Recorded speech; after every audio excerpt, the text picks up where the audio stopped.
Hey there, this is Matt. Once again, welcome back to another review of another Adam Sandler film, and this time it is Big Daddy. Now, Big Daddy came out in 1999. It's directed by Dennis Dugan, who had directed him in Happy Gilmore, and it has a pretty good cast. You got Jory Lauren Adams from Chasing Amy. She becomes the love interest. Jon Stewart, Rob Schneider, Cole Sprouse, and Dylan Sprouse, who I think, what was that Disney?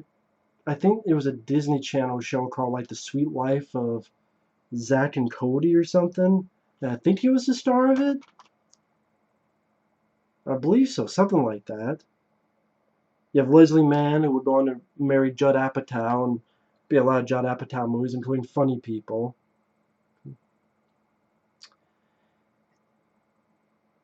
Now the plot is Adam Sandler's character is very lazy. He works one day a week at a toll booth. He has money from his cab running over his foot.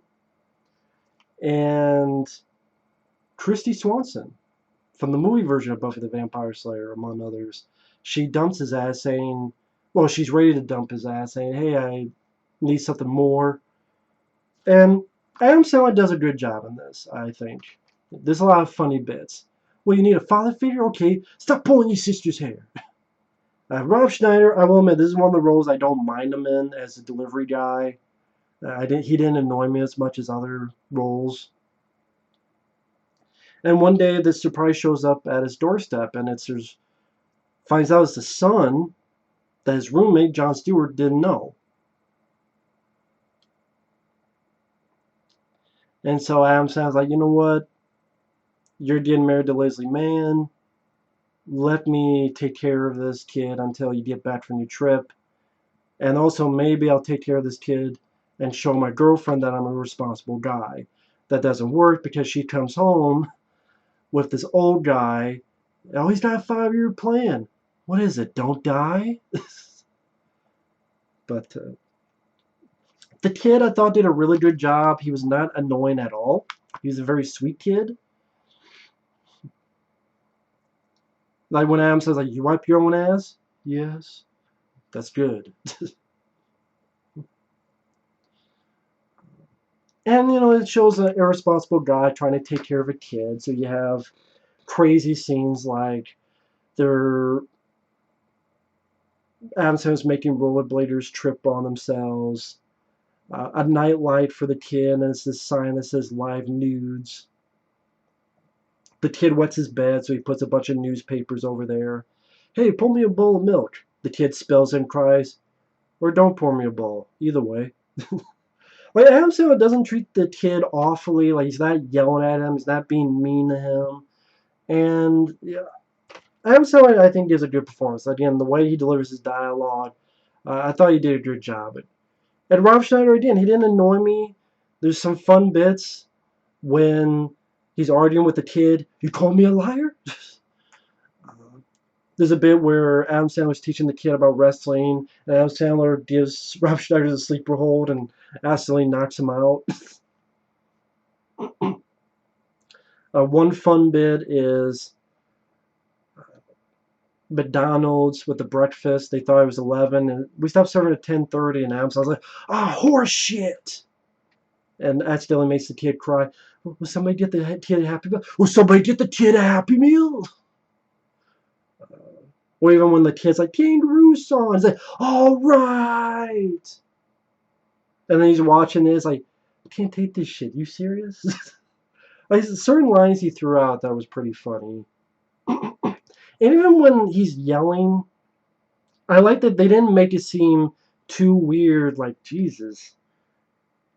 Like, he would never hurt the kid or anything of that nature. It just comes off as pretty damn funny. I know this has a thing with Hooters, which pops up in a couple other Adam Sandler movies. Because at Our Pronouncer Chuck and Larry, I think when he gets out on a wheelchair, a bunch of women from Hooters get him out of the wheelchair. At the beginning of Jack and Jill, one of the twins says they work at Hooters. So that becomes a running theme throughout some of these Adam Sandler movies. And the reason he's mentioned is Leslie Mann, who's with Jon Stewart. She used to work at Hooters. It's like, Hooters, Hooters, Hooters, like, just to fuck with her. And then he bonds with the kid, lets the kid do what he wants, gives it, plays baseball with the kid, lets him eat and wear whatever he wants. It's Halloween, and he breaks in. I think the guy he breaks in on is Dennis Dugan, the director. Oh, CDs, cereal. He's not happy. What else you got? Oh, there you go. Guess you be prepared, moron. And I'm sure back then, or even nowadays, people might look at that and go, this seems like irresponsible to the kid, and if anyone did this in real life, they'd be on criminal charges. At the same time, you're like, it is just a movie. And yeah, I guess it just depends. I can see people complain about that. But I guess it just depends how successful it is with a comedy. Did it make me laugh or did it not? This film did make me laugh quite a few times. So it works for me. But then you have That's My Boy, where it begins with a boy having sex with his teacher and getting his teacher pregnant, which is a little bit of pedophilia because the teacher, she's like 30, 40 years old, and the kid's like 10 or something, 12. That's weird. And in a movie that's really not fucking funny, it's almost offensive. You're like, almost. Okay, offensive. But yeah, I'll get to That's My Boy one day. Maybe, I don't know. I don't know if I want to, if I could torture myself with it. We'll see. So then what happens is, I think it was Josh Mostel who was in Happy Deal and Billy Madison. He's a social services guy, and he realizes, hey, what you're doing isn't right. And yeah, the kid's going to school and that. And as I was teaching the kid to read, stuff of that nature. But it's like, hey, this isn't right, and there's a trial that breaks out. And the judge, even though they give this big speech, the judge is being realistic about this. And Jon Stewart says, hey, nah, wait a minute, don't press charges on him. I'm the real father. And so the kid's going to go off with him. But they're sort of hanging out. And by this point, Jordan Lauren Asum have fallen in love. He's now a lawyer. He's got a kid of his own. Still bonds with this kid, who's with Jon Stewart and Leslie Mann. And it's in a weird way, a sweet story.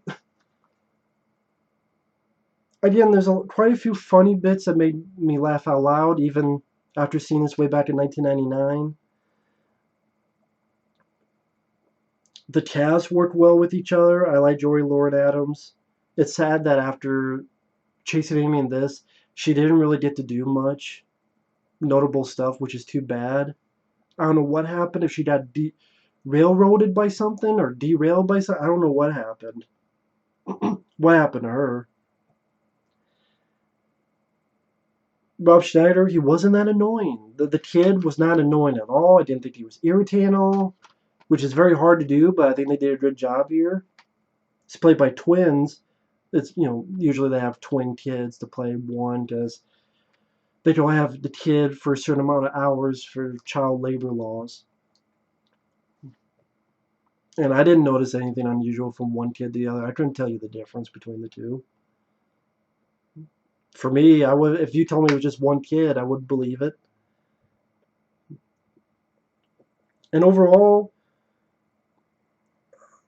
I don't really have much problems with the film. I can't think of any.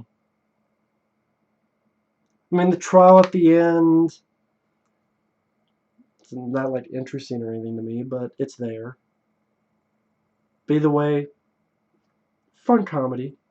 I think it works well for what it's supposed to do. I can see why the film was a big hit. And it was fun revisiting this again. I'm looking at the features. There's a garbage music video, Sheryl Crow music video, HBO First Look, and some trailers. So, not the most with features considering how big of a hit it was, but more than Bulletproof got. But, that wasn't a hit, so shouldn't be surprised. Surprised no commentary track or anything. Screenplay Steve Franks, Tim Herlihy, and Adam Sandler. So the three of them worked on the script. Again, the only nitpick, the trial at the end wasn't really an interesting scene in any way. You kind of know where it's going, and you know it's going to end out fine. And but at the same time, it kind of needs to be there just to have an ending, I guess. I don't know. Maybe you could have done something else. I'm not sure what. Maybe a fight between Jon Stewart and Adam Sandler, like who wants to be the father, or I don't know. But either way, good movie. Pretty straightforward. Yeah. No, it's a shorter than usual review, but kind of speaks for itself, Big Daddy. It's a fun movie. Thanks for watching. Take care. We'll see you later. Bye-bye.